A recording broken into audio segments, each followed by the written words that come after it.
if you're doing this because you heard about how much money you can make and all these things, you're doing it for the wrong reason. You're going to have to fall in love with some other part of this. And it may be whatever you're really good in your corporate job, and you take it into your entrepreneurial space. But if it's just the zeros and the commas, then find something else to do.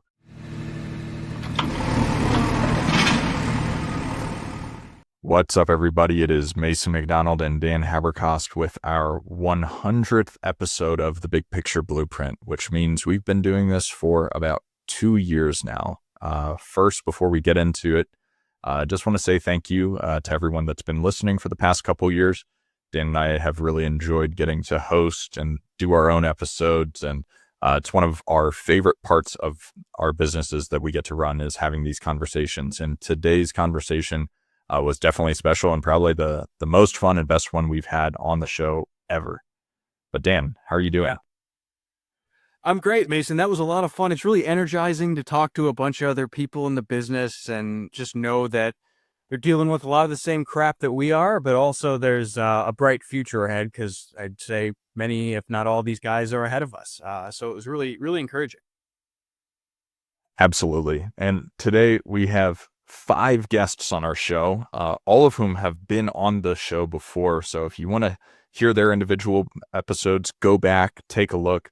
But we have Trevor Probant, Justin Sleva, Logan Fulmer, Anthony Pappas, and John Jasniak for a Land Investor Virtual Roundtable. Hope you guys enjoy. You something special today. So we have the Land Experts Roundtable, and the significance of this group is everybody is actively doing deals. These aren't people who once did deals and now just sell education.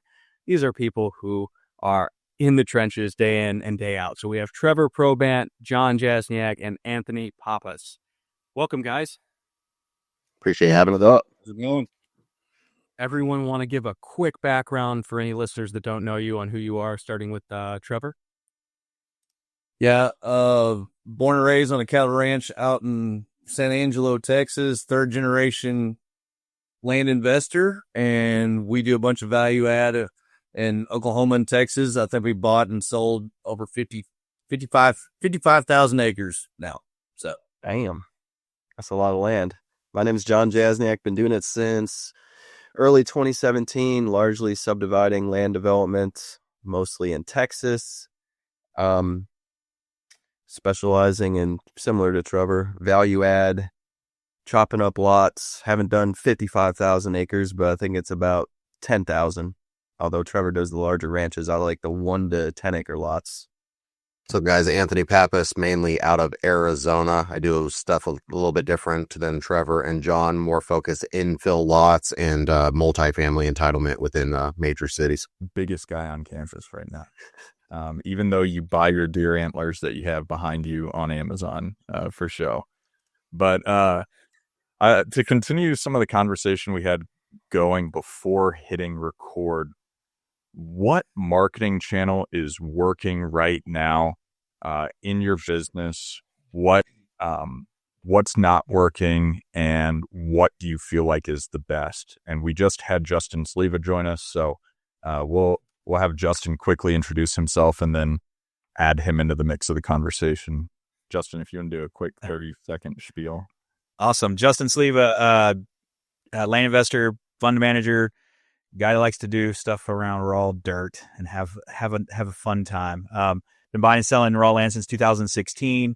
Have done anything from little cheap tax lots to big subdivides and all the flips in between. So that's a pretty quick rundown. Sorry for that. Just jumping in there. No worries. It's like herding cats with all these land investors. But yeah, Trevor, and congratulations on 100 episodes. Yeah, So, glad to have you guys here. This is going to be a fun one. Hope the audience enjoys it. But Trevor, what marketing channels are working? What's not working? How are you guys getting deals today? almost everything that we do, especially value add, is almost all broker relationships. On market stuff, we spend very little money on marketing. That's changed some with some cold calling in the past year or so, but that's more to build rapport into very tight, specific areas that we're doing higher density stuff, 1 acre lots in good places, things like that, like being very specific and targeted with it. But overall, the history of what we do and how we do it is almost all either word of mouth or making offers on market stuff or relationship with brokers. And you're still getting deals, which is great to see. John, what about you? Yeah, pretty much all on market on the MLS, a couple of broker relationships, like the one we just got done doing, the 76 lots in West Texas. Like an $8 million deal was kind of a pocket listing from a broker. So as you get to a certain level, you start to build those relationships. But I still see a ton of value all over the MLS, especially for the subdividing stuff. I think if you're a beginner and you're looking for just like a small $5,000, $10,000, $20,000 lot that you can buy and double your money, I see probably 3, 4, 5 of those a year just for the taking online. Like you get a beginner, a noob who posts it, it's like it's way too cheap. You can come in, scoop it up. I think direct mail, people are struggling with direct mail nowadays. The return is getting lower and lower. It's more and more competitive. Sellers getting dozens of letters. So I think maybe the new craze is SMS and cold calling, which I do very little to none of, but the MLS is definitely underrated. Yeah. It seems like there's almost a direct correlation with how much effort and spend you have on marketing with how much, or maybe less on the back end on the sales side, where you need potentially more value add if it's posted to the masses. But Anthony, what about you? What are you doing right now? What's working? What's not working?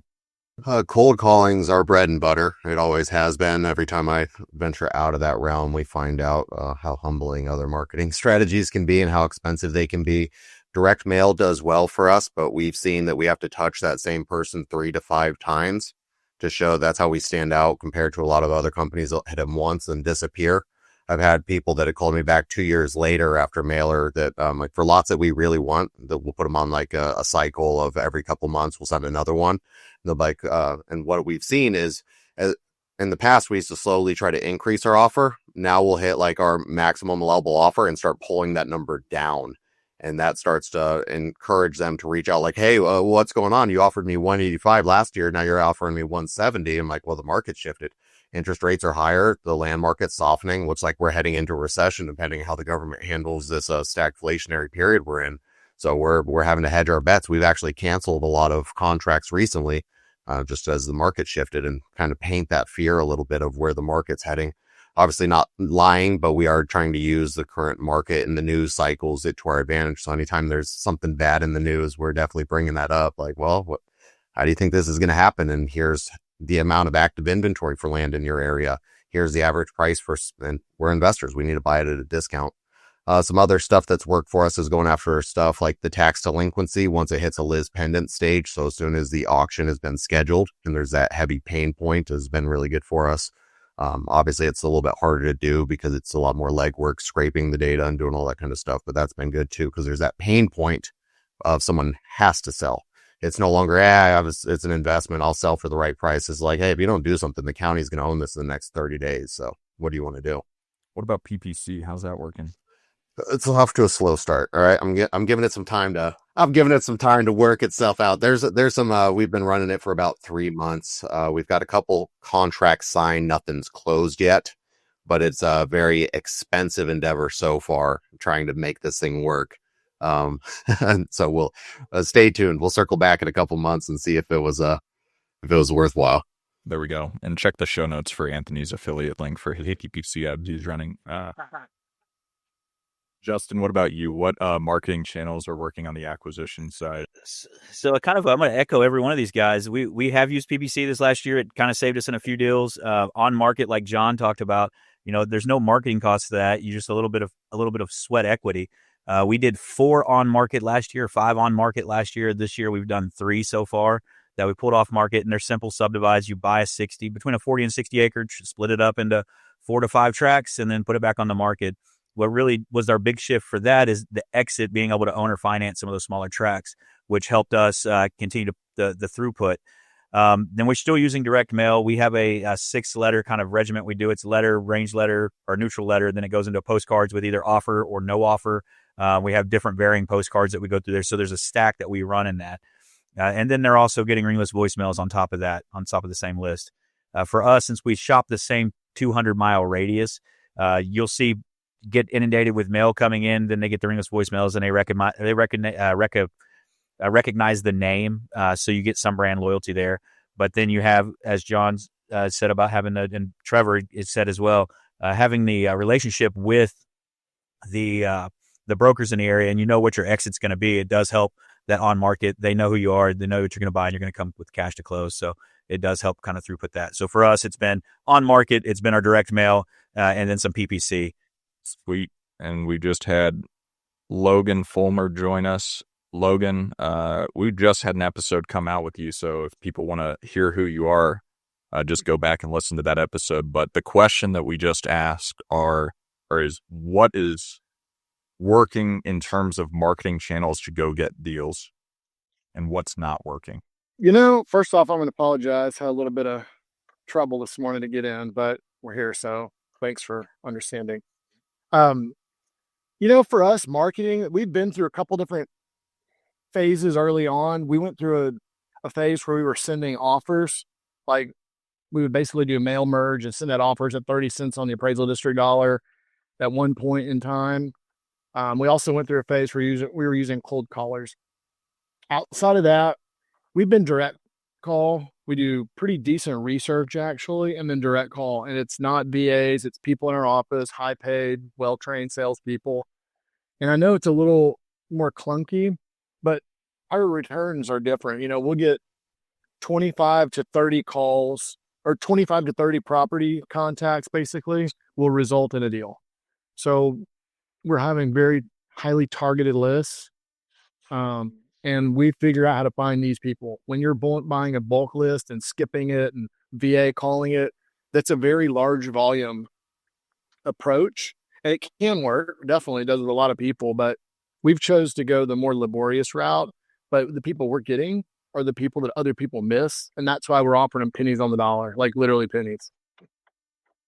Yeah. Well, and I think in terms of the complexity of the deals, just in terms of resolving complex title issues, you'd probably take the cake with that as versus some of the more simple on-market stuff that might have more value add. But what about social media? Trevor, I've seen your face pop up on my social media, I think advertising for the fund. I personally spent $30,000 advertising on Facebook and Instagram, and I got a total of 0 deals. And so that was more than, spending that much on mail, I would get a tremendous amount of deals. So how's social media working for you guys? And Justin, Trevor, whoever jump in on this one. On the acquisition side, I do 0 with social media other than deal funding and partnering that away with the podcast and of that effect. So I'm not the guy on that one for you. Yeah. And I was asking for more about the fundraising aspect of it in terms of raising investor capital. On the investor capital, so we made another push. Our push right now is to $5 million in our note fund. We just crossed the $2 million threshold for note people wanting to sell notes and having that in the fund for us. Outside of that, we haven't put any more equity deals with the current interest rates and having to leverage some of the bank stuff. We've been kind of paused on that for right now. So our push has been the note fund, which has been good. We haven't missed a payment compared to a lot of syndicators in the apartment world. Right now, we're paying out just over $12,000 a month to investors with that $2 million piece, and we have soft commitments from 2 little home offices that are going to be $500,000 each. Will put us at $3 million. So our $5 million goal by the end of the year is looking promising, and that's coming from some social media touch, but it's been network plus social media plus they've tried us out for 6 months. And then they said, okay, hey, you took 100 for us. Now we're going to give you 300. Now we want to give you another $500,000. And so we're seeing that snowball starting to take place because they're starting to trust the fact that, hey, my apartment syndications, while I got the tax depreciation 2 years ago, they're not paying me now. And then they're asking for more money. They're asking for 70% increase in my investment to get 20% back when it all closes out in 2 years. So it's been nice to see the educated investor starting to realize, okay, hey, I may lose the tax depreciation up front, but I'm getting a consistent cash flow for it. Good to know. So let's hit on the other side of the coin. We know where you're getting deals and what's working there, but what is driving your buyers right now? Amidst all the uncertainty Anthony was talking about, a lot of people have cold feet or staying on the sidelines. So the people that are buying your deals, what do they look like and what's ultimately driving them to buy even in the current environment? Yeah, I mean, really, it depends on what you're going to be selling, right? Like we just had a gal that just bought a $400,000 lot that she wanted to retire on, and her whole deal is she wanted to feed the deer and be closer to her grandkids, right? Had another one that bought a whole bunch of one of our subdivides that we did just south of Fort Worth. They want to build their own deal with their whole family and everything, but he owns his own business. He does well, things like this. I mean, it's a mix and match, and obviously, like the owner finance piece, right, is a huge deal on that.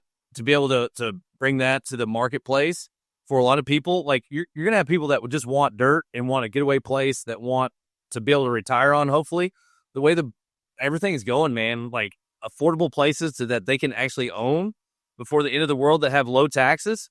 That's the true safe haven, and I think the ability for what people want, especially after all of the craziness and continued craziness that we have in this world.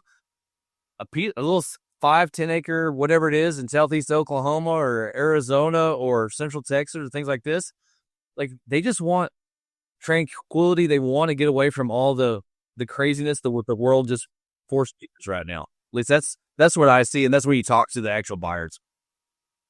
John, are you seeing something similar in your neck of the woods in Texas? Yeah, I've started to kind of transition the business to more at scale. And so what I'm seeing is kind of the new American dream is people want to move outside the city and own affordable land with little to no restrictions. So that's what I'm hyper focused on. But I really started to think about the product that I'm delivering to people. For instance, I have a crappy little subdivide in Jones County. It was like 236 acres where we did 9 25-acre lots. And we've only sold 3 lots in like, it's been 9 months. And it's like, no one really wants to spend $1,500 per month right now for a 25-acre piece of farm with nothing on it, 25-30 minutes from the city. Conversely, the one I just did in Midland, where it's development all around, we did 76 lots and they all sold in less than a month for about $8 million. So that product, completely different from a random farm in the middle of nowhere. The price point was also different. We came in at $950 to $1,000 per month in Midland versus $1,500 for some random farm in the middle of nowhere. So as you start to think about doing this at scale, it's like the market is a little bit more challenging right now, I think. And so it's like, what are people actually willing to buy and what can they afford? Under $1,000 a month is a great price point. You can originate, I love owner financing, you can originate $40,000, $60,000, $80,000 notes at 10 years, 7% for $700, $800, $900 a month. And that is extremely affordable and appealing to people to move outside the city and own 1, 5, 10 acres, whatever it is. Not so much the rural vacant land nowadays where you're trying to get $1,000 or $1,500 a month for a farm or a desert square or whatever, half hour to an hour away from the city. So I think product has become extremely important, especially as I focus on scaling. But yeah, the buyers, similar to what Trevor described, the new American dream, land ownership. Yeah, it's I've got access to 2 different kinds of marketplaces. One of them would be the builders who I sell tight lot subdivisions to, and their demand is driven by home buyer demand, like the end user. So there's that one. And then outside of that, I have this big mix of inventory that just goes to the MLS. For me, that's the best marketplace that there is. And we're not dealing with anything that's like 4 hours from the closest town. Anything we've got is within 1 or maybe 1.5 hours from a big MSA. So generally speaking, demand is there. Even if the market is softer, like John was saying, I agree with that. Interest rates are up. The things are all over the place with the current administration and economy and all that. People are scared, just nervous, and it costs more to buy now. But I think our really big upside is we go to the biggest marketplace that there is, because when a person's on the MLS marketplace, they have a realtor that's already vetted them because they don't want to spend all this time and not get a commission. They're motivated, ready, pre-qualified. But for us, we have every kind of product you could think of. We've got a house. We have a 6-acre mobile with a mobile home. We've got 19 vacant acres. We've got just everything you could imagine. And what I find is there's no bad product, only bad pricing, as long as you're near an MSA. So for us, because we're buying it between 10 and 50 cents on the dollar because of the title problems, the ownership issues, when markets go up, we just trend upwards with the comps. When the markets are down or volatile like they are now, we'll look at the fair market value according to the comps, and then discounted 10 or 15%. And that's enough to get things moving for us right now. But we still have pretty consistent sell through in all of our inventory. But we do have to watch the pricing. Otherwise, if we held firm at what the comparable said, our stuff would sit. Now, when it comes to the builder lots, we just sold a 350 lot subdivision, me and two guys out of Dallas. I thought we were going to sell for $12 million. We sold it for $9 million. Wow. That's a 25% haircut. Now, thank God, it was an entitlement deal, so we paid half that for it. So we still made a lot of money, but we had to give away $3 million on the profit side, because when you got 4 builders that are interested and all their bids come in at a very tight window, that's your market is speaking, and you either listen to it or it will punish the shit out of you. So, so we just decided, we have to sell it. We brought it to market at a time when it's softer, and we went. And we got another 250 acre deal that is just outside of Austin, and we're now getting bids back on that one. It's been about a 2-year entitlement process, and our offers are about 15% shy of what we forecasted. Now, the good news is the MUD value is up by about 15%. So when you net it all out, we should walk with the same dollars, but there's about a 15% softness in the land purchase side from these big builders. So across the board, it's soft. If you have the ability to lower your price at all, man, it can make a world of difference in you having a bunch of inventory that's just sitting, work in progress, or you converting it into cash quickly and moving on. Yeah, and buying right is really the key with what you're describing there, where you have that margin. Anthony, I know you're down in Arizona. All the headlines are saying prices are crashing. What are you seeing? So the new builders definitely are pulling back on some of the smaller infill lots. What we are seeing, though, is some of the larger institutional single-family builders are actually starting to come back in the woodwork and getting land. They're obviously getting at a discount compared to the asking price, but they are starting to gobble up land. On the multifamily, we have a 338-unit site that there wasn't a ton of interest on, found a buyer that's picking it up from us. And then all of a sudden, like a faucet turned on. I can't tell you how many brokers reached back out saying, hey, is this site still available? We're interested. It seems like a lot of the larger multifamily developers watched the demand get gobbled up, and there's not a ton of large multifamily currently being entitled because nobody knew where the market was going. So there's going to be that supply-demand inverse, which is going to be good. So there's a couple big multifamily guys grabbing larger tracts of land now just to bank it over the next couple of years as that continues to degrade. And also, a lot of the LIHTC builders are really going hard. So the low income housing tax credit builders are also ramping up for the multifamily space because there still is a demand for affordable multifamily. It's just been, things got a little carried away and overbuilt in Phoenix, but we're starting to see that the inventory has been all gobbled up. So there's a lot of new supply that's going to be needed here in the very near future. Makes sense. Justin, what are you seeing?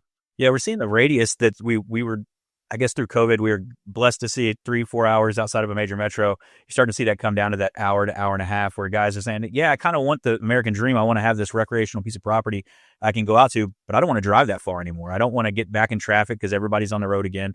The price point, that 100, 125 and less, because if you're generating the owner finance notes, it does make it affordable for them. We're seeing that stuff still sell through pretty quickly, but we're seeing the radius come down. And as Logan said, we've seen a 10% to 20% softening in some of our prices, which when you buy right, when you force it appreciation, you have the room there that it's not really hurting you at your bottom line. You just can't have your ego get in the way and say, hey, I've got to hold on to this because this is what the comp said. Well, the comp said that 4 months ago. And every entrepreneur is, ego. They have an ego. They're used to doing things on their own. They've got to be right. They gamble on themselves. But there's a point where you say, hey, hold on.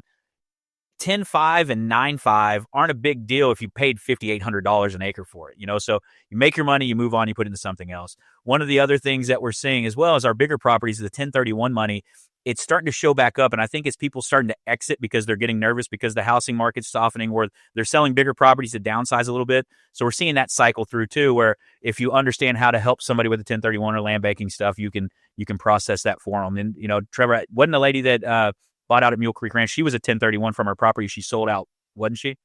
No, it was not this particular. Not this one. Okay, the one before that was. But we had plenty of them that had 1031 buyers. Absolutely. So we talk about the buyer range. we were a 20% owner finance, 80% cash, or come to closing with either traditional financing or somebody or their cash. We're seeing it 90-10 now on our stuff that's sub 150. For us, it's good because now we know 15 years, we've got good assets, we've got a long runway. We'll continue to run with that, but it does eat cash up if you're not prepared for that. And so, understanding what you're going to do with that on the back end of your business and making sure you're prepared to carry, the burn rate as Logan kind of mentioned. Yeah. So what I'm hearing, kind of to summarize, is buying right, as always, is essential. Staying close to major growing cities, not all you do that's been offering owner financing help quite a bit. And I think that was the main couple consensus points there. And not letting your ego get in the way and recognizing the time value of money I'll take a haircut on a deal if I can put it into something that's in this particular market actively going to produce a greater return than whatever the expectation was whenever the deal was initially acquired or initially underwritten. So we've got a huge long list of questions here, which I know we're not going to be able to get to all of them, but we did ask our listeners for what they would want to ask a dude like this. And one of the things that I would love to hear from you guys is if you were to get started again today, starting in 2025 with the current market conditions, and you have give or take around $100,000 in cash that you're ready to invest into your business, whether you started off doing maybe smaller land flips, I know Logan started off in San Antonio with really small deals, or doing much larger rural acreage or subdivides. How would you start it? Would you play it differently than how you did it whenever you got started, 40 generations ago, like Trevor? Would you staff up front? Would you build your team first? Go for it. Trevor, get us started. This will be different than what most people are going to say. I would go by Logan's program. I would go by Justin's program or John's program or one way or other. I would learn what a good deal was, especially to add value, especially in this market right now, right? Where there's a lot of these sellers that still want their high number, but they're flexible with when they get paid and how they get paid. I would figure out how to do that, how to add that value, put enough money down to control them, and then I would go find them capital. That's what I would do. I would learn what to do, how to add value, how to learn how to find these great deals, whether it's pennies on the dollar like Logan does, or John goes out and finds and subdivides, or Justin how to subdivide and owner finance and things like that. That's what I would do. I would keep as much of my powder dry as possible, and I use as much, 50% of that to control deals with long runways, and I would go raising capital and building relationships. Love it. John, what about you? You got $100K to work with? That's it. That's your starting off. I'm curious. Yeah. Hey, John, I'm curious. How much did you start with cash wise? And I'm curious what everybody started with, because I think I started with 20 to get going in like 2016, and then had to re-up. I'm just curious where you started with. I think it was about 25. Okay. Hey, Logan, what'd you start with? I was getting paid in the oil field, $150,000 a year, and every month I'd go buy another vacant lot with that, and I built a couple dozen of those. So I ended up with a couple million in equity, but I eased into it. And the first property I sold, I got paid a couple $100,000, and I took that to start. Okay. But it was this weird process. It wasn't just the day one with X dollars, Okay. Anthony. Yeah. Similar situation where you just roll, if you have a good job, roll all the capital into real estate. Yeah, I started dead broke. Didn't have a penny to my name in the savings account because I was working as a plumber, not making much, because when I was a plumber, they weren't getting paid shit, and now they're all millionaires. But yeah, I had nothing to my name, got into wholesaling and just kept rolling each wholesale profit forward, and kept wholesaling for a while until I had enough nest egg to start actually buying land. Okay. Dan, Thanks. what did you start with? I mean, I had about 10 grand. I had a few hundred in equity and rentals, but liquid had about 10 grand. Yeah. I had about 60,000 is what my starting point was, which my first deal was just lucky. Bought for 40, sold for 185, and then quit. But John, you have 100 grand to start with. You've been a responsible adult. You're using that Texas Tech education for something. Well, that's good because it was used very little.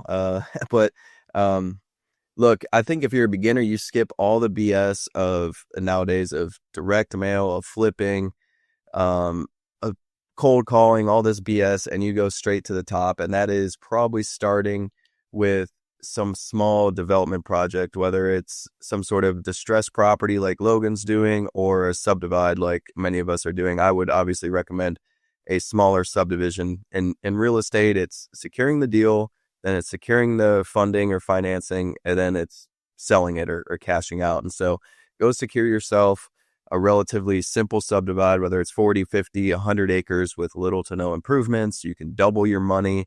Those can be purchased with seller financing, or you're going to lock down the deal with your capital you have, cost you a few thousand to do all your research, study, etc.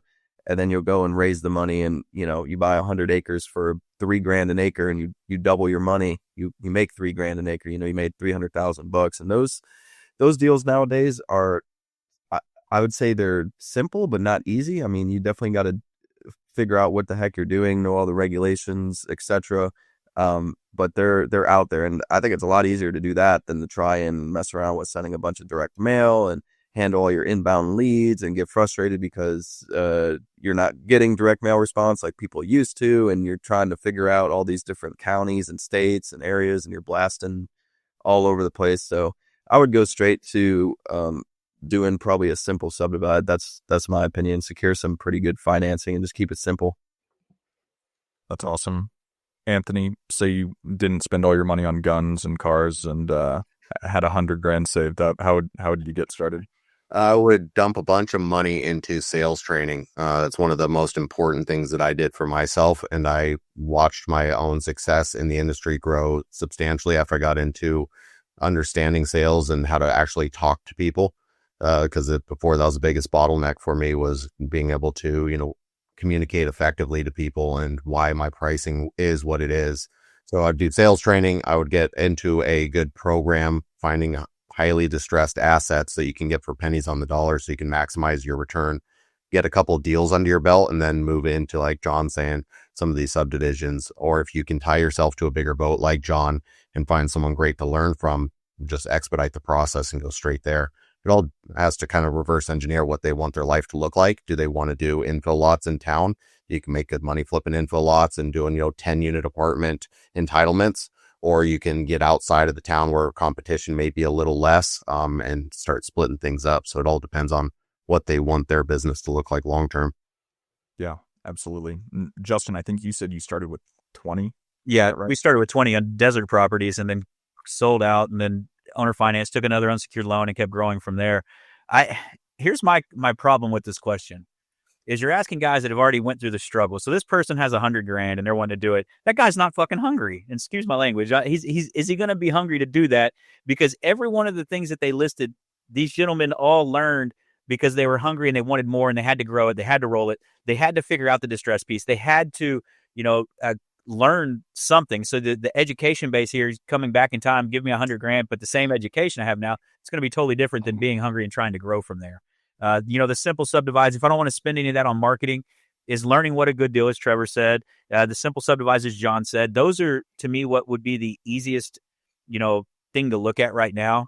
We have when we first started coastal stuff, I had my 9-year-old nephew buying coastal properties, and he was paying $50 from the state of Arkansas and flipping them for $500 to $1,000. He was 9 at the time. He just turned 16, so he's coming to intern with me this summer. And that's what we're going to have him do. He's going to be online, on market, shopping that. But the difference for him is he has funding behind him. He's just going to have to learn what a good deal is. And once it's a good deal, he can learn that piece. He has the funding behind him, and we'll go to market in the MLS with a broker in the area, and we'll offer owner financing on everything. So a lot of the major problems that we all had starting, he's going to have figured out, but he's 16. So all he's going to have to do is, as Anthony said, be able to talk to the people. And I'm going to make him talk to every person. Like, it's going to be his project. It's his thing. And just to see if, hey, can we make a 16-year-old successful at flipping land? He was able to do it with coastal properties and sell them on Craigslist. Now, can he, at 9, he was emailing them back. Can he do it now at 16? And so, for him, it's not having $100,000 to start with, but because the checkbook's open. It's like, hey, just let's get good deals and make money. But, I think that question had kind of a fallacy there. It's like, hey, I worked really hard and made $100,000 or saved $100,000. Probably that person could do the same thing over and make 200 and invest it in some 10% market somewhere and do okay and live his happy life. But, I think that the question becomes, are they going to be hungry enough with that kind of capital to actually do the work that needs to be done? Because you give me that kind of comfort, I'm not going to get on the MLS and look every day for a 20 to 50 acre property that can be split 3 times that I'm going to make, double my money on after I split it using leverage. So what you're saying is they should spend it all on guns and fun cars, and then get hungry. Yep, they should. Back against the wall, baby. Back against the wall. Burn the boats. Is that what that's what they say, right? Burn the boats, burn the ships. Yeah. Oh yeah. So- Well, and I think that right there is really fair. We all have a certain amount of hindsight bias with what we would do differently, and there is a certain pain point that's going to make it so we're a lot hungrier in this business to go after some of the stuff. But it's also this unfortunate human nature component that we're trying to resolve, of the amount of fucking mistakes I've made myself that I've had people tell me not to do, like Justin Sleva saying, don't start a fund a year ago at a conference. And I was like, you know what I'm going to do? I'm going to start a fund. This guy doesn't know what he's talking about. Now, Dan and I are complaining about the fact that we got 2 email responses from our attorneys and spent nearly $1,000 just on random stuff like that now. Yep. Logan, what about you going back, $100,000 getting started today, though, in today's market? Justin made a good point. I hadn't thought about it that way. I immediately took the instructions and thought, this is what I would do. So the first thing I'll say is, I'd go do distressed deals again. You can spend $10,000 and buy properties worth $100,000, turn a lot of capital around quickly with very low risk. I could do that by myself with no help for 40 hours a week and turn around $1 million at least in the first year and go from being broke to comfortable again. But I don't know. It's a good point. I mean, as we age, we slow down in many of us slow down in motivation and energy, and your business develops to where today I have a lot of people doing the work, and I don't have to grind anymore, and our business grows and wealth continues to grow. But I don't know. Would I work as hard at 43 as I did 10, 15 years ago? Maybe I just moved down to Central America and maybe go flip for a year and make $1 million and go down to Central America and just chill. It was a lot of work, man. I worked 5 to 7 days a week, 6 to 7 days a week for 6 or 7 years. I mean, I really worked hard to build this thing, develop people, really get the capitalization structure under us. It was just a lot of work. I don't know if I would want to do all that again, man. It was hard. I don't know how many times I've said that exact same thing. Don't know if I would do that again just because it was so fucking hard. Yeah. Well, Another thing is, when I was young and poor, If you don't think about burning this thing down and getting a job again, then you're not a true entrepreneur. well, something that a lot of folks don't think about is when you're young and have no money, you think having money is going to make you completely happy. And thankfully, I'm a pretty positive, optimistic person, and my disposition has been the same over the last 15 years. But today, I don't know that I'm any happier than I once was. I have more esteem and confidence, and life is very comfortable, but I'm not a happier person. So I don't know, man. As my kids age and grow up out of the house, I don't know if I would care to do all this. I might just go on the beach and chill, and I would still remain fairly happy. So Sounds like we need to get you a Porsche. I have not been unhappy in the Porsche to date with Sam. it's true. Money can buy happiness, as Anthony said. The same at the gun range. Every time I get a new gun and go to the range, I'm feeling pretty happy. Well, and Trevor, I think, made an interesting point of there are times where it's painful. You'll look, and I think we've been desensitized in both perspectives. Of you have these wins, you make $20, $50, $100, $500,000 on a deal, and you're like, oh, just whatever, another day. Then you lose 20, 30, 40 grand. And I'm like, myself 5, 10 years ago, if I lost, I mean, I didn't have 30 grand to lose, but I'm losing 30 grand on a deal this week. And I'm just so stoked to get the cash back. I don't care.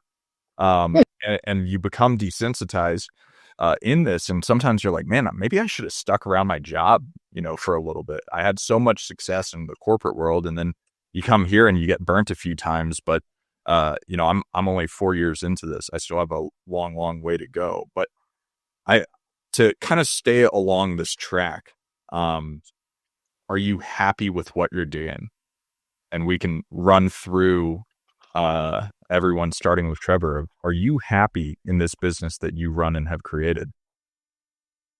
Yes, absolutely. I'm a dirt guy through and through. I fucking love dirt. I love everything about it. I love even the headaches, right? Like, you know, you want to yell and scream at a bunch of people and a bunch of idiots and things like this sometimes, but like overall, I love this stuff. I love everything to do with it. Every time I go on a new piece of dirt, I fall in love with it. That's my whole problem, right? Like I absolutely love this stuff. As far as what I'm doing right now, more of the rule stuff, you know, I do. I really do. I love everything about it. I'll be the guy that's dead underwriting a deal or driving on a buggy, pass out from a heart attack, and that's just me though.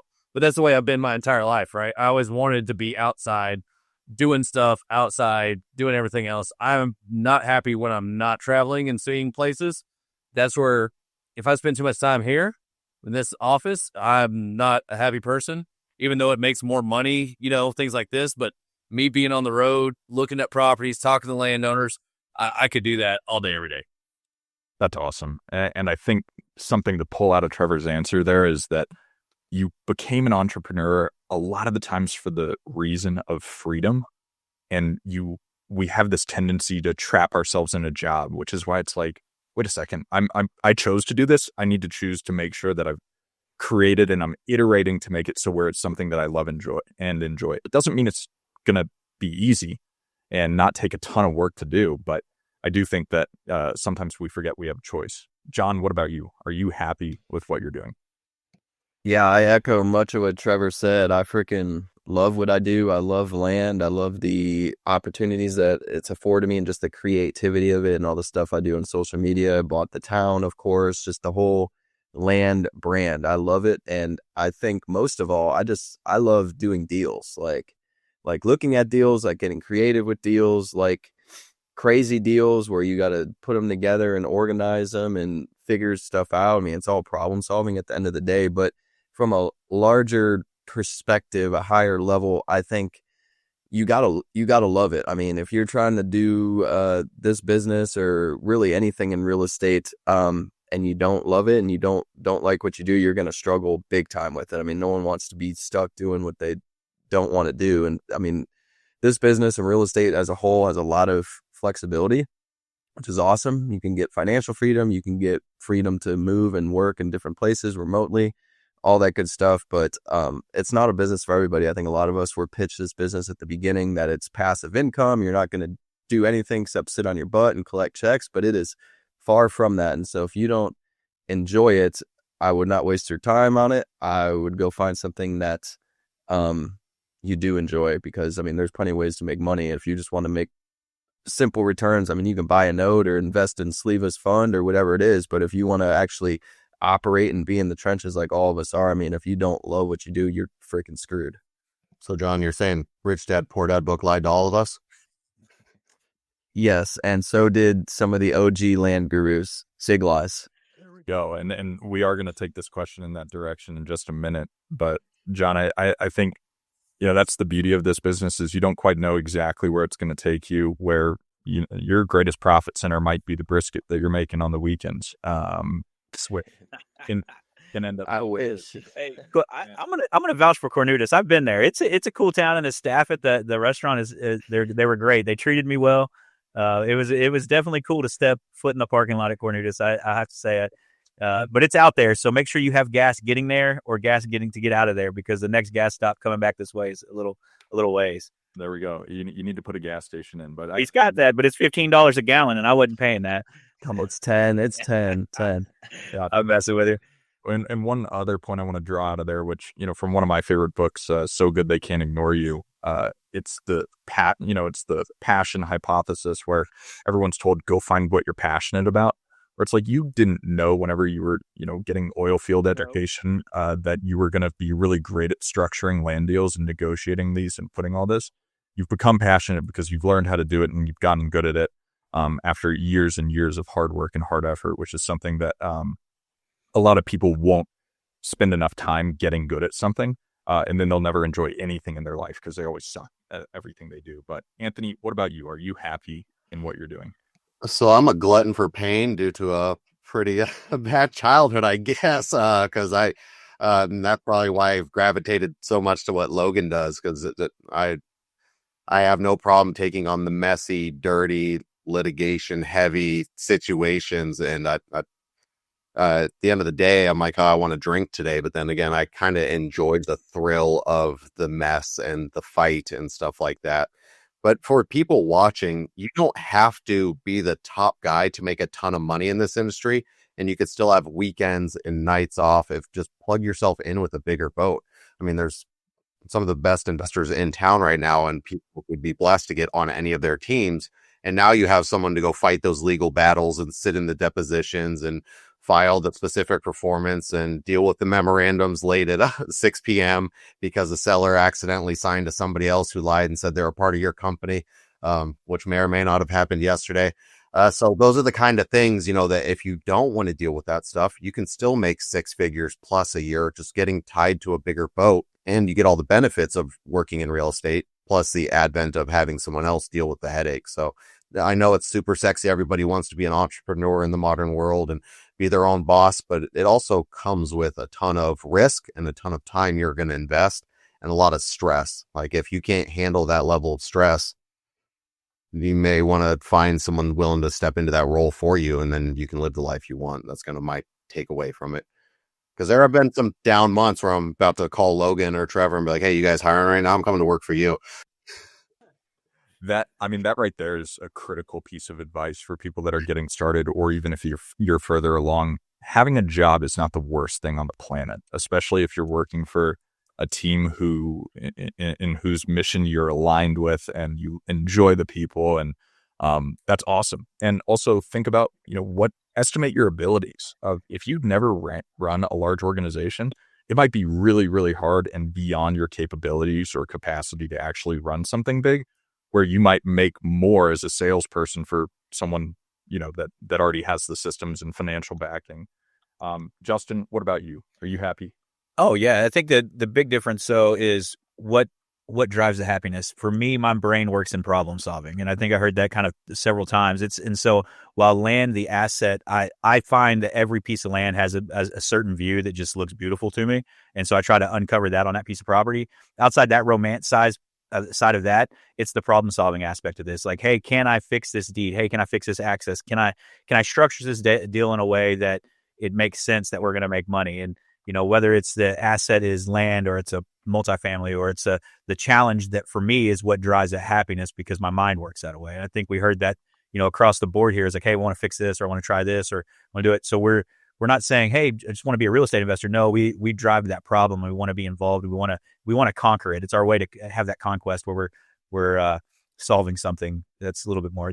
And I think with any entrepreneurial journey, you're going to say, yeah, there's days where it sucks and there's seasons that may suck. And one of the things, echo what you just said, that 2024 was really tough on a lot of people in the market, and we're seeing people go back and get in the W-2s, and they have a newfound appreciation for, hey, that stability there. I didn't lose the knowledge I had. I can still do this, but I have that steady income to maybe make this more of a side hustle where they realize, hey, I can do 4 deals a year and still make $150,000 a year. I think that some of the expectations people have coming into us, which leads to unhappiness, is they want to become an instant millionaire versus just trying to challenge what their status quo was, whether it was $60,000 a year. Can I replace that? And what does that look like? Can I make $100,000 a year? And we lead these lives of expectation of being a millionaire in year one, when really you're just making a profit, and your business is something to celebrate in its own. And then how do you grow from there and keep hitting those wins? Yeah. The goalposts have a tendency to keep moving further and further down the field as you grow and expand. And I think that one of the sentiments that's been echoed here is just the ability to solve complex problems. That's really great for a lot of people to connect what a win actually feels like in this business, rather than having it tied to a paycheck, because the zeros just keep coming and the feelings don't change that much. To being able to afford a lifestyle that you enjoy, and whether it's an expensive one, there's only a certain threshold that we're all kind of seeking out here. But being able to connect it to that instant gratification of, like, that's why I love doing yard work. Of at the end of the day, man, that felt great because I can see the results of my labor, as versus some of these more complex projects that might take years and years that move the needle. And then you finally get paid and you're like, oh, well, what was the purpose of that? And it was, the actual labor that was involved in solving the complex issues associated with it. But Logan, what about you? Are you happy in what you're doing? Yeah, absolutely. The fun part is you get to find problems, figure it out, and the better you get at it, the more money you make. We intentionally choose to do big problems, big solves sometimes, and we get really big checks because of it. So that's exciting. It's more about the element of control and the solution and the freedom, I think, than anything is. A lot of dollars come with it. But yeah, I can't really think of anything else I'd rather be doing. Central America. You could have said that twice. So Yeah. to get the kids. That does sound like fun. Speaking honestly, I also know the guys like us that are in it for the thrill of the chase. The money matters, obviously, but stepping aside from the money part, like you've got to be engaged, you've got to be interested, you got to have things that keep you going. And I've had relatives that stepped away from things like this when they were older and they die, like literally, a couple of years later. They were older, of course, but there's something to be said for productive people remaining productive. Yeah. So a number of you have alluded to Coaches, gurus, got it. So that topic of the guru has come up several times. John, you said a lot of us were pitched the passive land investing. We talked about PPC a lot before we started reporting and how that's all the rage. A lot of these people are talking as if cold calling and mail are dead, which is certainly not true. But at the same time, Trevor said right away he would buy one of your guys' programs if he were new. And so discerning who is legitimate and doing deals and who is just a good marketer or maybe did deals 10 years ago but has no knowledge of what's going on in the market today is challenging. And I'm sure all you can relate to seeing a lot of bad advice being given by people who clearly are not actively doing business today. So how do you, if you're that new person looking to hire a consultant to coach, figure out who's worth hiring, who's legitimate and who's not? Trevor, if you want to kick us off. Oh man. Yeah, I would being a completely new person, that's kind of tough, man. Because right, like you see all this stuff. I would be, if I were to follow John, right? Like he shows plaques, he shows the stuff, right? He's actually on the properties. Obviously some of that could have been faked or could be faked, right? Just like the Lambos and the sky, the penthouse deals that they rent and things like this. And as a seasoned professional, it's easy to see who's real or not when you just talk to them, right? The way they talk, how they talk, what they talk about. But man, as a new person, that's a tough. I mean, just listen to this podcast right now, right? Like everyone's on here, right? Like Justin's got a program, Logan's got a program, John's got a program. Like everybody, like if you're on here, something like this, that you hear this kind of conversation, you would already realize, hey man, these guys are crazy. They're not quite right in the head, but they do what they're supposed to be doing, right? Because they're deal junkies. They do whatever, but they have the scars. So you know what I mean? And the brain damage and everything else like that. And they talk about it in the manner to understand that. That's what I would do. To be honest with you, that's a kind of a tough question because I don't know, when you get in that loop where you get in all the ads and everybody's sending you ads and everything else.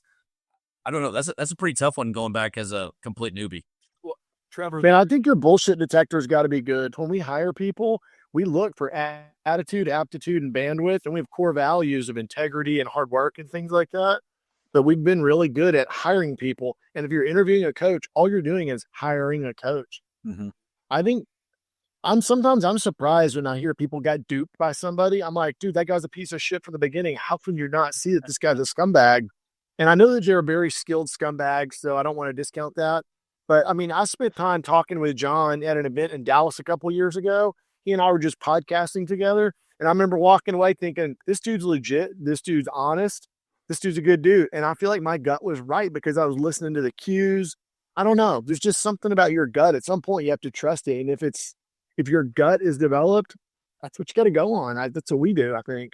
Yeah, I think for me is will that person put their money where their mouth is, that coach you're hiring. So I think anyone here, if we had somebody that came to us and said, hey, I have this deal and it was a good deal, you're going to put your dollars into work right away with it if they don't have the capital. Then a lot of the gurus that you've seen in the past, that was always my big thing. Is like, well, hey, why aren't you putting your money to work? Like you're making all this money. You're so rich in land and I'm bringing you good deals and you're like, oh yeah, it's a great deal. You should do it. Cool. Fund it for me. Like I'm brand new. I don't have the capital. And they're like, oh yeah, we don't kind of do that. Or they tell you something and then you ask for something simple to prove that. Like, yeah, people buy multifamilies with a direct mail. great. You have a blind offer for that. Like, what do you do? And then they can't tell you that it's a letter of intent first. Then it's a purchase and sales agreement. There's steps to it. They can't walk you through all the details and the steps. And so the technical ability. So for me, it's putting the money together and then the technical ability at a simplistic level that they actually did something of that effect. Everybody may say, well, I just put it under a contract. Well, yeah, but typically commercial or multifamily, you may do a letter of intent so you can get to that next level. Say, hey, this is what we're going, but we want to see this to do our inspection period. Then we're going to negotiate the purchase sales agreement. Then we're going to go to close after that. And they can't walk you through basic, just simple things like that. And it's tough to watch from, the perspective of a new person, because you're like, oh, they have really great production value and they've got this nice following on Instagram and they may have a Lambo or they have a Rolex, but it's, you have to see through that and actually kind of, was this person going to put his money where his mouth is? And do they have that technical ability? Yeah. You know what we do, man? We schedule meetings with our people that are currently in our program and have been in the program in the past. And when we're wrapping up like a semester, we say, hey, would you be willing to talk with somebody in the future? If you liked your experience, would you be willing to share that with somebody else? And when we're going through this process of, quote, interviewing people, we just want to make sure they've got some experience and they're like well aligned with our program. We offer to have them talk to people that are currently in it or have been in it in the past, stuff like that. And I mean, those have been very convincing, but it's legitimate. And I'm JVing with a ton of people that have been through our program. So our money is at stake. We're doing it. And you have a lot of people that will testify, Yeah. That's probably the best way to do it, I think. Yeah. Well, to Logan's point, your BS meter has to be good, but let's be honest, most people's is not. And that's just, people are not good at judging other people. People can be deceitful. That's just the way of life. I don't know how much money others in here have spent on personal education, but I think my number is up over 500,000 personally with some of the big time gurus. And I have literally wired 50 to 100 grand into a black hole and have never gotten it back before. And I know what that feels like, as far as paying for education and getting hit by, something that is not good from a quote unquote guru. But that being said, you obviously have to be, the person you're learning from has to be doing deals, has to have the proof that they're doing deals, has to have testimonials, like Logan said. I mean, hey, hopefully multiple people have good experiences in their program. But I kind of take an alternative approach in the sense that, like, yeah, I've spent a lot of money personally on personal education, but I've learned a shit ton. Have I spent money and just got completely burned? Yes. But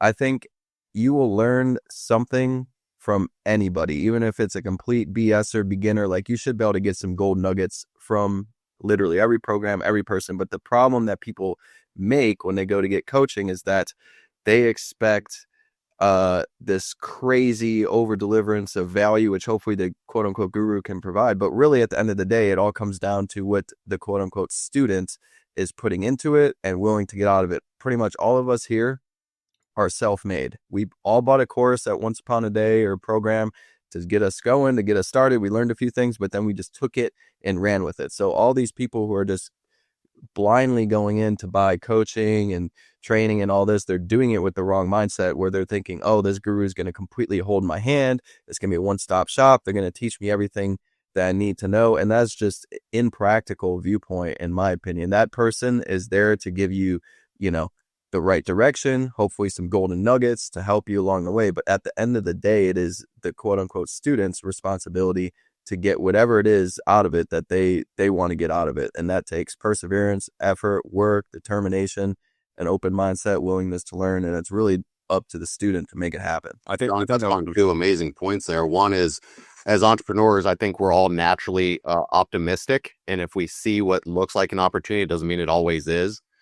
That's huge. And then the other thing is making sure we vet out and then continue our education long term, because I believe everybody on here still relies on continuing education. Like, once you feel your pride and ego kicking and I'm the top dog, that's where your business stagnates and dies, because things are always changing.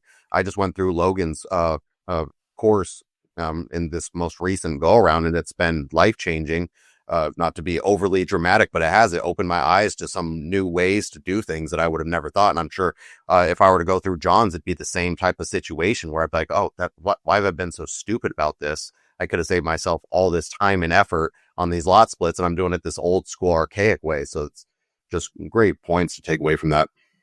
Yeah. And I think one additional thing I want to draw out of John's answer is just the idea that you can learn something from everyone.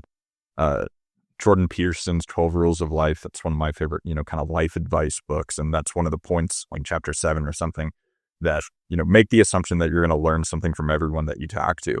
And I think whenever you're vetting people out, coaches, consultants, I think one, if they don't have any battle scars, have potentially never lost money or had just things go really south, that's a huge red flag. And something that you really need to avoid. But yeah, I think all of us are for the idea of continuing education with people that it might be, the same exact business model. All of us to a certain extent have very, very similar business models, but just like Anthony said, of learning a different way of doing it sometimes is that light bulb moment, which I think occurred with a lot of us maybe when we read Rich Dad Poor Dad when we were a teenager, of like, oh, need to buy assets to pay for our liabilities. And it's just like framing it in that particular way has been huge. So I think these were all really, really great answers from you guys. Yeah, I really wanted to kind of summarize this whole. Like, Trevor, I don't know if you remember this, but when I met you in person in Colorado the first time, we were driving down to Pueblo to look at the new builds, and I think I forget exactly what you said, but it was something along the lines of, somebody's legitimate by their horror stories. Because I think I was telling you about bailing my contractor out of jail, and you had plenty of stories to tell that line of thought. And so, if somebody's talking as if it's all rosy, if they don't have a problem, they can't get kicked in the teeth, they're certainly not doing a lot of business. So I think that's something to watch out for. That's a huge point, Dan, is if it looks too good to be true, it probably is. If every day they're private jet Lambos doing this and you haven't seen like a single deal they're a part of, like not a single site plan, nothing. It's like, it seems too good to be true. So it's probably not. And if they don't have any losses they can share with you, because I think everybody on here has got a list of mistakes we've made a mile long, or at least I know I have. And that's why I don't lend on flips anymore, because I got out of my wheelhouse and lost a bunch of money. But yeah. Yep. And things totally out of your control go wrong all the time. Sometimes the neighbors run out with an AR-15 and a bulletproof vest and scare your buyers away, as happened to me this week. So the fun of rural America. But anyways, a tangent question to this whole point that we really wanted to get to on the show is about mistakes, right? What are some of the biggest mistakes that you see people making in the business, or advice being given by some of these gurus that you believe to be a mistake? Trevor, if you want to kick us off. Oh shit. How much time you got? No, I mean, to be honest with you, there's a lot of stuff that's not bad information, right? Like buy low, right? Sell on owner financing, sell on this. What the biggest deal is just like Justin and Anthony talked about and everything else, is the ego, right? You start getting some, at least where I've seen most of the mistakes, just like Anthony just talked about on lending, right? On flips. He got too big. He got too fast. He started getting out in front of his skis. He knew everything. And that's when life and the good Lord decided to slap you upside the head and say, hey, homeboy, right? Like you're not who you thought you were, right? And part of this is interesting. I was talking with the buddy of mine that out of Colorado, and the other day he was like, man, he's like, did we just get lucky with the way interest rates work?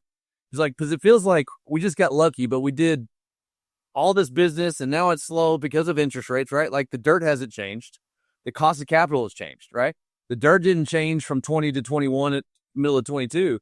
The dirt didn't change. The cost of capital came down, right?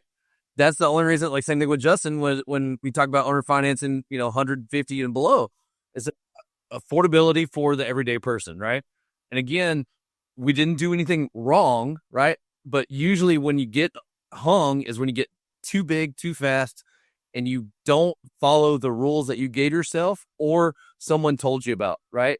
And there are a million people, there's a million old heads and gray hairs and everything else, especially that did so many creative deals and learned so much. I've got two guys that are worth tens of millions of dollars each that live in San Angelo, Texas, that are mentors of mine. And they're like, oh yeah, I heard about that. We were doing that in the 80s, right? All the new guru stuff, all the new stuff like this, right? Like everything else. It was like, because interest rates were at fucking 18%. You know what I mean? Like they literally had to get creative, and they had to find ways to do these things. And you're like, oh, that's a land contract. Now it's the installment method, right? Like there's so many different ways of doing all this. It's the understanding that when things are good, you're not that good. And when things are bad, you're not that bad, right? Like that's the big deal with all this stuff, right? Like I haven't lost any money on deals, but it's taken a long time to get money back on them, right? Like that's a God honest truth, right? We came into a deal that we thought were going to be a home run, no problem whatsoever. And then the county decided they weren't going to. You know what I mean? And so, that's where, again, whether that's a value add or what Logan does, and that's what I'm very interested, with Logan stuff on fixing problems. Again, basis protects everything. You buy at the right price point, doesn't make a difference. Whether it's a bale of cotton, a barrel of oil, pork bellies, or dirt, it makes no difference. If you buy at a cheap enough price, you can always undercut the competition, and you're always going to make a profit, right? That's the key to all this stuff, right? And that's what Justin talks about all the time, buying down his risk, right? The cheaper you can get it, the more risk you can take. That's the key to all this stuff, and not just be like, hey, man, that last deal was a freaking home run. I'm so badass at this, right? Everybody tells me how badass I am, right? The bank lady is like, oh, Mr. Probant, you put in another check today. Yeah, I did. Like it means nothing. It means absolutely nothing. All right. Thank you for that, Trevor. Japan, what do you think? That's a good problem to have when your banker's saying you're putting too much money in, apparently. They call you Mr. They don't call you by your first name anymore. Yeah, they make me wait line. Yeah.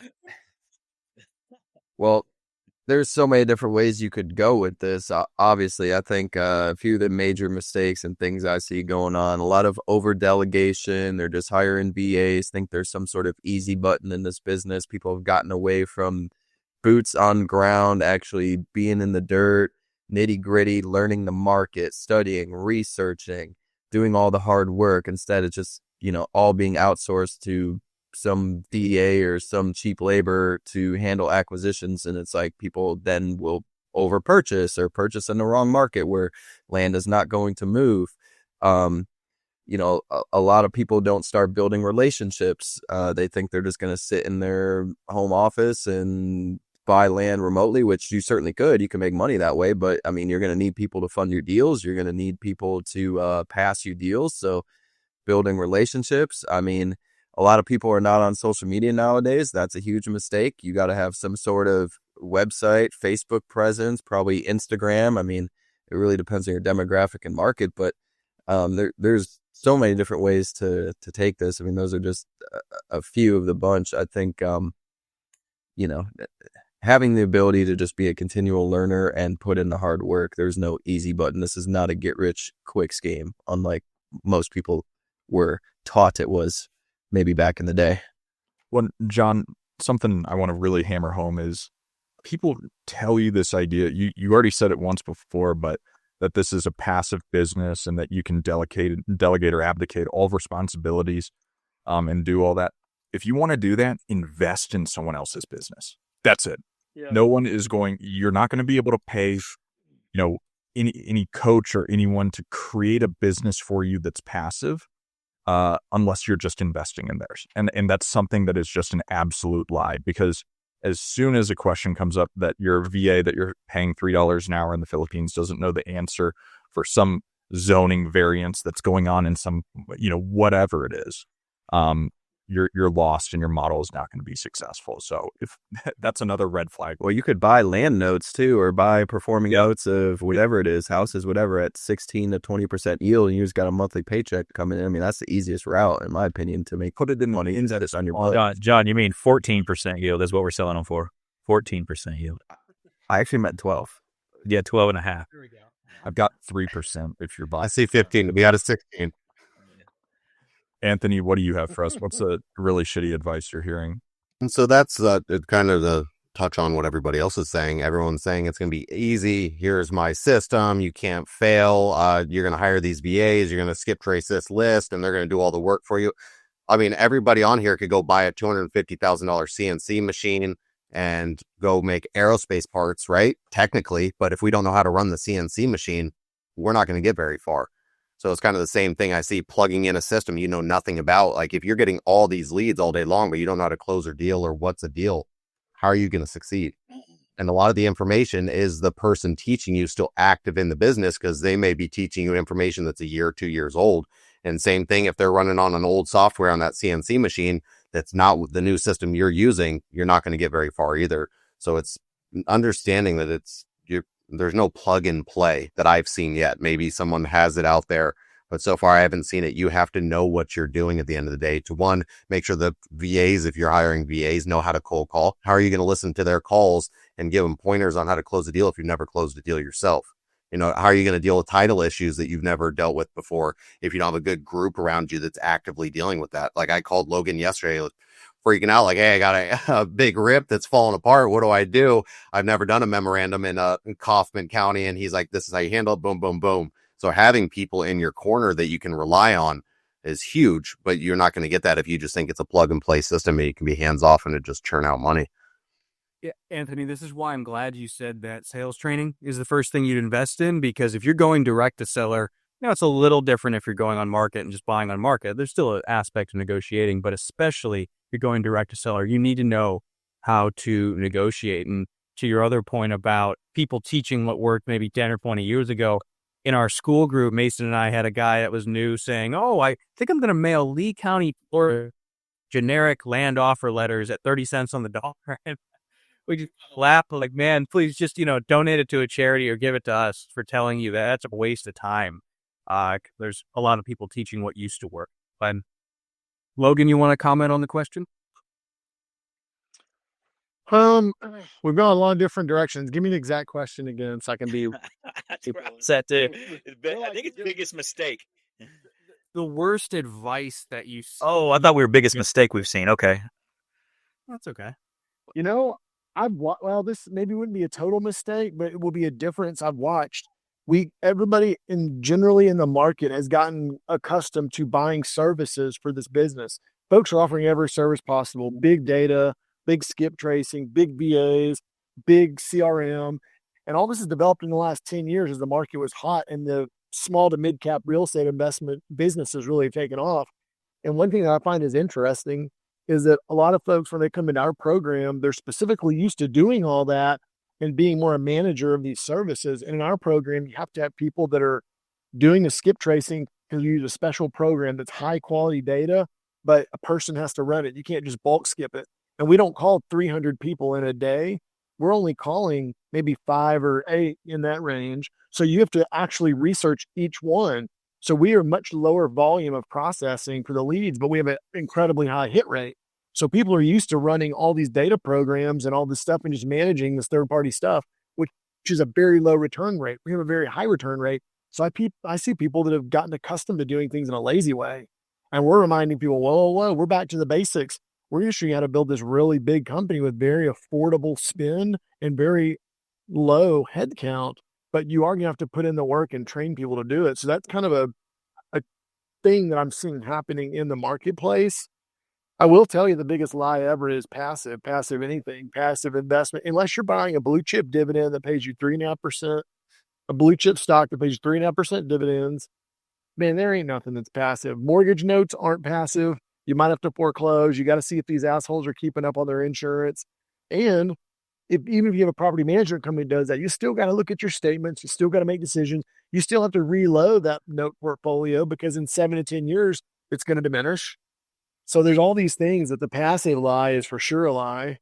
And it's interesting. It changes the way I look at retirement, so to speak. One day in retirement, I probably won't be working for these 20 and 30% returns. I'll be looking at, now I look at it and say, gosh, I got to put it in something super stable that pays me a 4% return. So I'm looking at my nut on a 4% return because that can be truly passive as opposed to 12% return. So I'm going to retire on notes. No, you're not. Those are going to expire in 10 years. So maybe the passiveness of it all is BS. Yeah. Yeah. Justin, what do you think? And I think everybody's hit great points. The passiveness piece, but for me is the oversell of just keeping to the basics and how to find a deal, know if it's a good deal, buy it for less than it's worth and sell it for more. I think at the end of the day, if you can shrink the whole business down into that, And instead of looking at all the extra shiny stuff that's been sold outside of that, that's what you have to be able to do. And I think that's the biggest lie we've seen is that you need the extra VAs, the 4-hour work week. You're just going to get into this and it's just going to magically print money because you're now the CEO and you want to have that on your LinkedIn profile. When in reality, source a deal that's bought for less than it's worth and sell it for more. Now, there's more complexities in that, but that's simply what we do, and you have to be able to do it with whatever way you're going to learn it. That's all really good advice, and we want to be respectful of everyone's time, but we do have at least one more question before we wrap up. And this is on branding, where as you're building this business that oftentimes is direct to seller or, has more public facing, there's this weirdness or complexity sometimes that we create associated with the brand. I see Anthony, John, Trevor, you look like you're filming on a Nokia phone. I don't know if you're wearing a branded hat. But we've all kind of established brands. How important is the brand that you're creating in your land or real estate acquisition business? And how do you go about creating something that is built to last for that moment where maybe you have a CEO come in and run the business for you? Trevor, if you want to get started. Do the right thing, do it well, repeat. Do the right thing, do it well, repeat. That's how you build a brand. It's not however many fucking posts you make, videos, podcasts, whatever it is. Make sure you build good quality product. You treat your brokers, your lenders, your buyers, your sellers, you treat them all well. That's how you build a brand, in my opinion, right? And that might be old school, but I don't really give a shit. Like, that's what's important to me. That's why you're here. Dude, one of the things that I think is an easy way to build a brand, I actually thought about this while I was driving the other day because there are like people saying, here's how to build your personal brand. Build a good business. Don't worry about a brand. Do hard work. Figure out how to make money. Make some stuff that works and is really good. And then go on the internet and talk about it. I ain't no guru at all. I really suck at a lot of this stuff. But what really is awesome is I talk about how badass our deals are and how stable our company is. And people say, your brand. I'm like, I'm just telling you what we do, man. So there's no method to this shit. For us, we just talk about what we do. We have a good business. So now we have a good brand, I guess. So, and to ask a direct follow-up question to you, Logan, do you feel like your brand is Logan Fulmer or is it Asset Resolution Partners? And how are you happy with the distinction that's kind of been created so far? It's just my name. Our company, the only reason we create an actual name for a company because we'd call someone and say, did you realize you inherited 1/3 of a property and we're going to send you $10,000 tomorrow? And they think we're like some Chinese scammer in an Algerian basement calling them from a WhatsApp line. And we're like, no, dude, we're for real. Go look on Google Earth, go look on the internet. We're legit. That's the only reason we even made a brand. Everyone remembers my name and hardly remembers this entity. So we realized my name has become our brand for the 5 companies that run in our office. Yeah. Gotcha. John, what about you? What are your thoughts? Yeah, I mean, your name should always be your brand. I mean, the one thing that's going to survive the test of time is your name. I think personal brand is obviously extremely important no matter what business you're in. From a high level view, you have to do exactly what Trevor and Logan just said. I mean, actually do good shit and deliver results. That's what a brand is at the end of the day. I mean, you can get into the nitty gritty of like, okay, how do you actually utilize social media? How do you actually, think about building a personal brand, etc.? That's a completely different discussion. I'm a huge proponent of making your company name something to do with yourself, hence Jazz Land, Jazz Ventures, Jazz Capital, all my companies. Secondarily, if you can't do that, I would do what Logan did with his ARP, something that is related to the asset or what you're doing if you don't want your name to be involved. But I would always have my name be involved in my personal brand. Look at Trump's organizations, stuff like that. It's extremely important to build a personal brand, obviously. Then you got to have some social media presence. The best thing you can do is just deliver results and talk about hopefully how successful you are. But conversely, people like to know about the failures as well. So if you had a failure, you talk about that. That is also going to get a lot of attention for yourself and your personal brand. And it's also going to be a great learning experience for others. So to do it at scale, you need to start making money, quite a bit of money. And then you should just hire yourself a full-time videographer to follow you around, someone you can edit as well and just chop it up and start posting. Big mistake people make, I think, is not being authentic, obviously, but not being congruent in what they do and showing what they do, if it makes sense. I mean, I don't like just posting of me in the office. Like, I wouldn't chop up a reel of me sitting here in the chair on the mic. I would do that if I really was desperate for content. But what people really want to see is you out in the field on a piece of land, you driving a crazy car, you throwing stacks of money, you talking to someone cool, whether it's Donald Trump or whoever it is, a politician or a celebrity. I mean, those are the things that really resonate with people and are going to get you attention. And you got to have cool stuff to post about, man. No one really wants to see you talking in the office behind a desk all the time. You got to be doing, especially nowadays, because everyone has a personal brand. So you got to figure out a way to stand out, and that's doing interesting things that are, humans have the attention of a goldfish or less nowadays. Like, you literally have 6 seconds or less to catch someone's attention as they're scrolling through whatever it is, Instagram, Facebook, etc. So you better be able to hit them with something cool right up front. I think something to remember with what John's saying is that, just like Trevor said, you have to be doing well by people, be doing the right thing constantly. And whenever John says doing cool shit, it's because you're actually doing it. You're not doing it just to film. And I think a lot of people will stray away from wanting to post what they're doing and what their business is doing because they feel like the environment is so saturated. But we're just at the beginning of podcasting. We're super excited about this being our 100th episode, and everyone makes fun of podcasts being the most saturated market. But presidents were interviewed on podcasts for the first time in the selection cycle. We are at the very beginning of this form of media. So it's really, really exciting. Social media is brand new. I mean, if you look at the history of the human race, we are at the very beginning of all of this. So get out and post. And then it is that delicate balance, which kind of becomes a pain in the ass of the infotainment, I think is what Hormozy coined it, of where we could all be talking heads and just give you advice, that we read from books, or we could go out and do really fun stuff. I see everyone on here doing cool stuff all the time, and being able to make it palatable to the audience it's going to resonate with is really huge. But also remember, y'all, that not everyone is going to find your content palatable. So focus on the quality of the information that you're sharing, and then make everything else fun beyond that. But Anthony, what about you? What are your thoughts on branding, business, personal? Branding helped me a lot, especially when I was really just getting started, because it brought a lot of deals, JV partners and stuff like that early on, because a lot of people weren't doing land the way we do it in the Phoenix area. Everybody was wholesaling houses and not a lot of people were doing land. So when I was able to establish myself as a expert in land, it really helped to drive a lot of deal flow to us. And one thing that I'm big on is speak to what you know and nothing else. Like, if someone comes to me and says, hey, what's the ARV on this single family house in Paradise Valley, and it's a $3 million buy and it could sell for $7 million, that's not my expertise. So I'll gladly say, hey, if you want to know what the land value is, that's my forte. Outside that, I don't know the price per square foot to build luxury or renovate luxury right now. And so I've always stayed in my lane, and I'm not too prideful to say I don't know when I don't know. And building that credibility, I think, sometimes comes more when you say you don't know something than trying to be the master of all.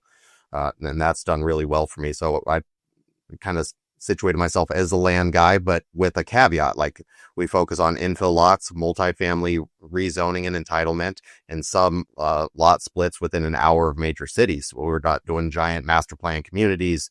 That's not our forte. So staying in my lane has been really helpful as well. And then just be authentic online with who you are and what you do. Like you said, not everyone's going to like your content, and if you're monitoring how many people follow and disfollow your page based on a post, you're going to get in this trying to please everyone stage, and it's just not conducive to the brand that you actually want to build. Absolutely. Justin, what are your thoughts? So I'm trying to think across the different brands for the different companies we have, and then the personal brand side of it. And so I look at that, and for social media with the podcast and then taking the personal brand side, I look at being who you really are, not trying to curate this character. And you can see through that pretty quickly when somebody curates a character and they want to play a certain role, but them on a personal level, and you see that, hey, they've got 70,000 followers all of a sudden, and they want to play this character, but you look at the followers and they're 13-year-olds in Brazil, and you're like, okay, what is really important to you? And so we saw that a lot with one of my supplement companies, where we have influencers come in and they had affiliates, and we'd look at their following, And I would have a mom of 2 that was fit, that had 300 following, and she'd sell more than a chick that had 1 million followers that would just post bikini pics all the time. And you're like, okay, so what is the engagement your brand's going to? Who's the avatar you're actually hitting? For me, my personal stuff, like on Instagram, I don't really talk about land on my personal Instagram. I talk about my family, like cars and riding, playing soccer with my kids and doing that, because that's who I am. Now, could I turn that into land a little bit? Occasionally I'll throw a land post in and I'll get feedback on that. Like, oh man, that's going good. Or this is going well. Our other brands, they still push out what they're supposed to, but it ties back to like, okay, hey, if you're going to deal with this guy, he's pretty genuine. He's not looking for clout in any way. It's just, you're going to get a straight, honest answer. And so I think you have to decide what that brand looks like for you, like who you want to be, and be true to yourself in that regard as well.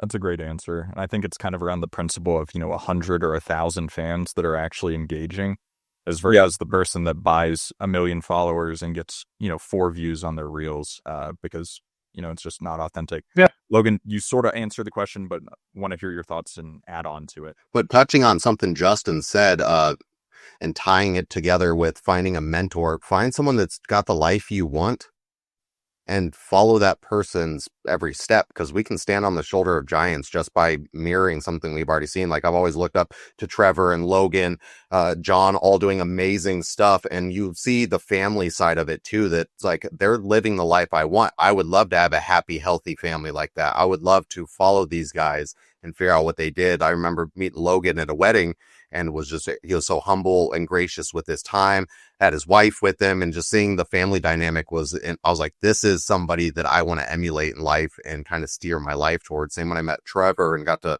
kind of get to know him better. You're like, these people are living the life I want, and they lay, a path for you to walk. And those are the kind of people that I look for if I'm looking for mentorship in the space, is, are they living the life I want? Now, if you want to follow the guy that's on FTX courses and crypto stuff, and they've got the Lambos, and you're 21 and you're like, that's what I want to do, follow that person. But if you're looking for something more stable, happy and healthy, there's plenty of people on this podcast to follow. Yeah. Well, and you don't have to be a snowflake and be your own individual person. You can follow the path. We're so individual already that if you see someone setting the direction for you, why not follow it and, iterate for your own life, just like we've talked about with iterating the business. But Logan, back to you to add on to it. Yeah, I got distracted. I was going back asking, what was your original question again? About branding. And you kind of answered it at the beginning, but following up to creating the personal brand and business brand. I think that's the important part. I did realize early on that folks would say, we think you're a pretty decent guy, and we think that there's not a lot of show or flash. And there are times where I would see other guys with flashy things specifically. I thought, well, if I have to build a big brand, I need to do those things, but those are not things that I'm interested in. Like, I don't buy super expensive cars, and, I just don't do the things that are really flashy. So I thought that would hold me back. But I did hear a lot of feedback that said, man, we think you're legitimate. We think you're honest. We think you're a good dude. And that has become part of the brand in a way that I'm not aware, but it's happening because people give me that feedback. So I think that's how it's developed, but it's really just being who you are. And not everybody is probably designed to build a brand. Like, there are people that are unable to build a really good business. They're not building something that when you share about it, it's interesting. So they might not be the right person to build that, but I'm just lucky enough that I built something that really worked, and I talked a lot about it and people wanted to hear about it. But if I didn't build something that people were interested in hearing, or they didn't want to hear about what I said, well, then I wouldn't have had a followership occur. You know what I mean? So I don't know. I think it kind of has to do with who you are. Maybe some people are cut out for that. Now, I know Grant Cardone, like, that guy's on the way other end of the spectrum, like way up there, but I'm happy with the size of what I've got and what it gives me. So yeah, not everyone should build a personal brand, in my opinion. Some people, it literally comes down to personality and genetics in a lot of cases. Like, some people being on social media creates them a lot of anxiety, for instance, and so they should not be on social media. I mean, there's so many different cases and personalities, and there's literally genetics and environmental factors that come into play. So if not everyone is built to be an entrepreneur, if I'm being honest. Not everyone is definitely not built to build a personal brand.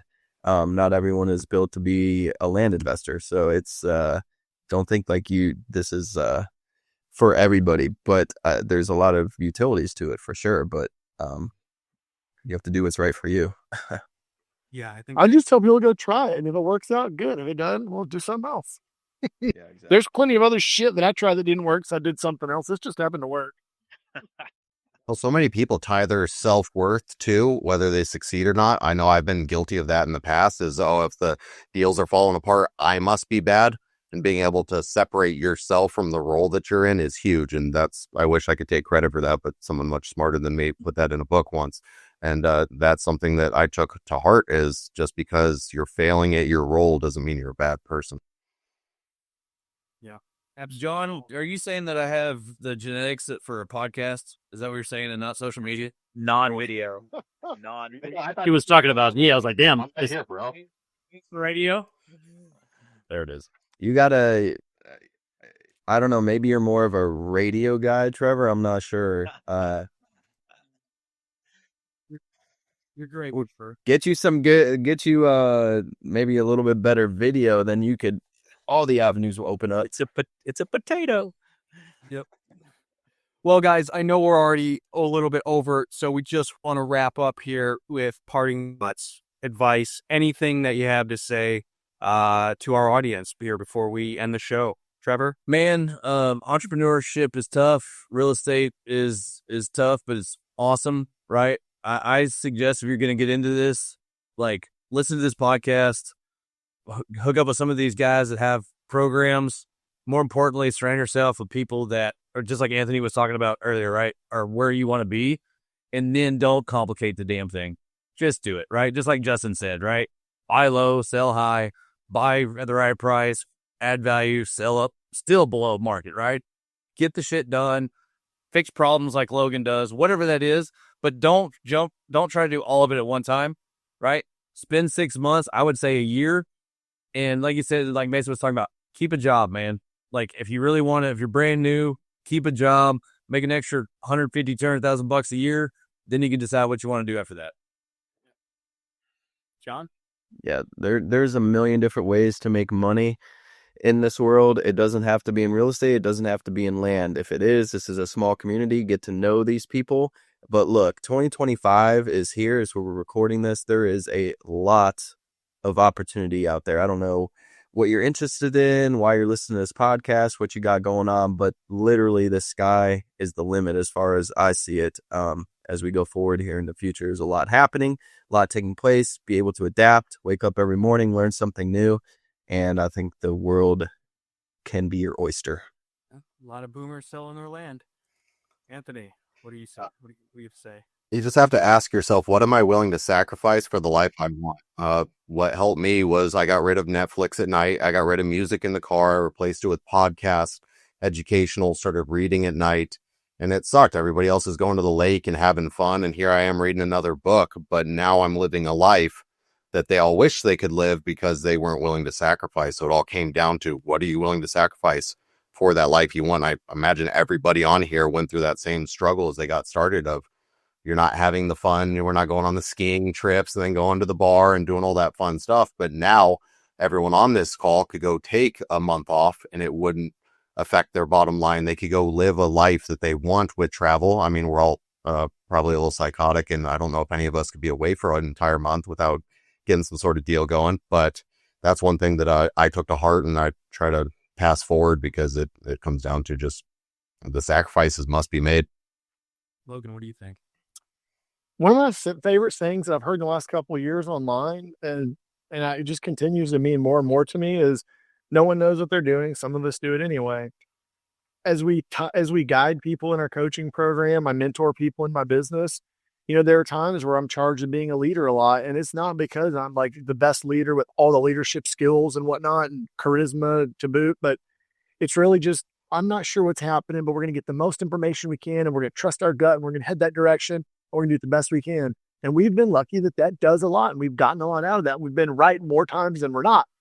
So I tell people, dude, just go after it, man. You might fuck some things up, but just go do it. And if it all works out, you were meant to do this. And if it doesn't, well, go do something else. Yep. Justin, you want to finish us off? Man, everybody had great advice there. I think the only thing I would add is if you're doing this because you heard about how much money you can make and all these things, you're doing it for the wrong reason. You're going to have to fall in love with some other part of this. And it may be whatever you're really good in your corporate job, and you take it into your entrepreneurial space. But if it's just the zeros and the commas, then find something else to do. You're going to have to just keep it simple and have realistic conversations with yourself. I think all of us have sat there at night and said, hey, am I really this good? Or what am I really good at? And how do I double down on that? And you have to be honest with yourself. And it's humbling at times because there's a lot of things that none of us know. But as to Logan's point is, you have to be okay with moving forward and being decisive in what that decision is going to be and having to bet on yourself. So those would be my biggest advice. Well said, Justin. Well, guys, thank you very much for being here. This was an awesome 100th episode. Until next time.